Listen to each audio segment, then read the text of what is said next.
Corona virus ने बनी नूए इंसान के वजूद पर सवालिया निशान ना भी लगाया हो, इसे बड़े खतरे से दो चार जरूर कर दिया है। चीन, अमेरिका, ईरान, जनूबी कोरिया, मलेशिया, मशरक़ बईद, मशरक़ वस्ती और अब तो अफ्रीका के ममालिक भी इसकी जद में आ चुके हैं। अब तक 6,000 से जायद अफराद हलाक हो चुके हैं, जबकि 1.5 लाख से जायद अफराद इससे मुतासर हैं। इन तमाम ममालिक में कोरोना वायरस के केसेस की तादाद अचानक से बढ़ी थी और फिर देखते ही देखते इसने पूरे पूरे मुल्कों को अपनी लपेट में ले लिया। अब तक की मालूमात के मुताबिक कोरोना वायरस के खात्मे या इसके फैलाव की शरह में सुस्त रवि के कोई इम्कानात नजर नहीं आ रहे। पाकिस्तानी कौम इस वक्त दम साधे कोरोना वायरस को मुल्क में फैलता देख रही है। पिछले 3 रोज के दौरान कोरोना के केसेस में यकदम इजाफा देखा गया है। अब तक की मालूमात के मुताबिक सिंध में कोरोना के सबसे ज्यादा केसेस हैं, जिनकी तादाद 150 बताई जा रही है, जबकि खैबर पख्तूनख्वा, जहां के हुक्काम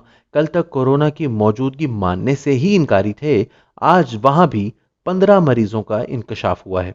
बाकी मरीज बलोचिस्तान और गिलगित बल्तिस्तान में हैं। पंजाब में अभी तक हुक्काम ने सिर्फ एक मरीज की मौजूदगी की तस्दीक की है, लेकिन इस तादाद को शक की निगाह से देखा जा रहा है। ऐसे में ये सवाल सबके जहन में उठ रहा है कि अगर ये वबा यहाँ जोर पकड़ती है तो इसकी शक्ल क्या होगी, कितने लोग इससे मुतासिर होंगे और कितने इससे हलाक हो जाएंगे। इन सवालात के जवाबात 2 पाकिस्तानी मुहक्किकीन ने अपने ताज़ा तरीन तहकीकी मकाले में दिए हैं। इनके मुताबिक थॉमस पियो मॉडल के तहत अगर इस वक्त तक का कोरोना का फैलाव पाकिस्तान में देखा जाए तो अगले 1 माह के दौरान कोरोना के केसेस 80,000 के करीब पहुंचने का वाज़ेह इम्कान है। याद रहे कि जिस वक्त डेटा लेकर इस पर मॉडल को अप्लाई किया गया था, उस वक्त तक पाकिस्तान में तस्दीक शुदा केसेस की तादाद 94 थी, जबकि गुज़िश्ता 12 घंटे के दौरान ये तादाद बढ़कर इस वक्त 184 हो चुकी है और खदशा है कि जब तक ये वीडियो आप देखेंगे तादाद इससे भी कहीं ज्यादा बढ़ चुकी होगी। सैयद उसामा रिजवी और एहसन जाहिद नामीन 2 नौजवान मुहक्किकीन ने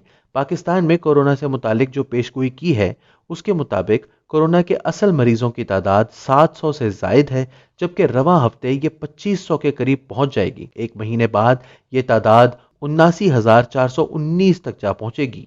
उन्होंने अपनी इस तहकीक की बुनियाद थॉमस पियो मॉडल को बनाया है। चूंकि पाकिस्तान में अभी कोरोना से कोई हलाकत रिपोर्ट नहीं हुई, तो इस जाविये से शरह-ए-अमवात का अंदाजा इस तहकीक में शामिल नहीं, लेकिन यह भी याद रखना होगा कि ये तादाद लाजमी नहीं कि इसी रफ्तार से बढ़ती रहे। अगर हुकूमत ने इस सिलसिले में फौरी इक़दामात ना उठाए तो न सिर्फ ये रफ्तार बरकरार रहने का अंदेशा है, मुमकिन है कि इस रफ्तार में मजीद तेजी आ जाए। ताहम अगर हुकूमत फौरी तौर पर इकदामात उठाती है तो इसके कम होने के इम्कानात भी मौजूद हैं। नया दौर के लिए अपने मजमून में उसामा रिजवी ने लिखा है कि अगर हुकूमत फौरी तौर पर इकदामात उठाती है, जिनमें अवामी इज्तिमात पर सख्ती से पाबंदी और मुल्क में मुकम्मल लॉकडाउन सर फहरिस्त हैं, तो इस तादाद के बढ़ने की रफ्तार को बड़ी हद तक कम किया जा सकता है। वाज़ेह रहे कि इस वक्त तक हुकूमत पंजाब ऐसे अफराद के टेस्ट करने से गुरेजा है जो गैर मुल्की सफर ना कर चुके हों। दूसरी जानिब पाकिस्तान में मर्ज की तशखीस की सूरत में करंतना की सहूलियात भी ना होने के बराबर है। इस वक्त इस वबा को फैलने से रोकने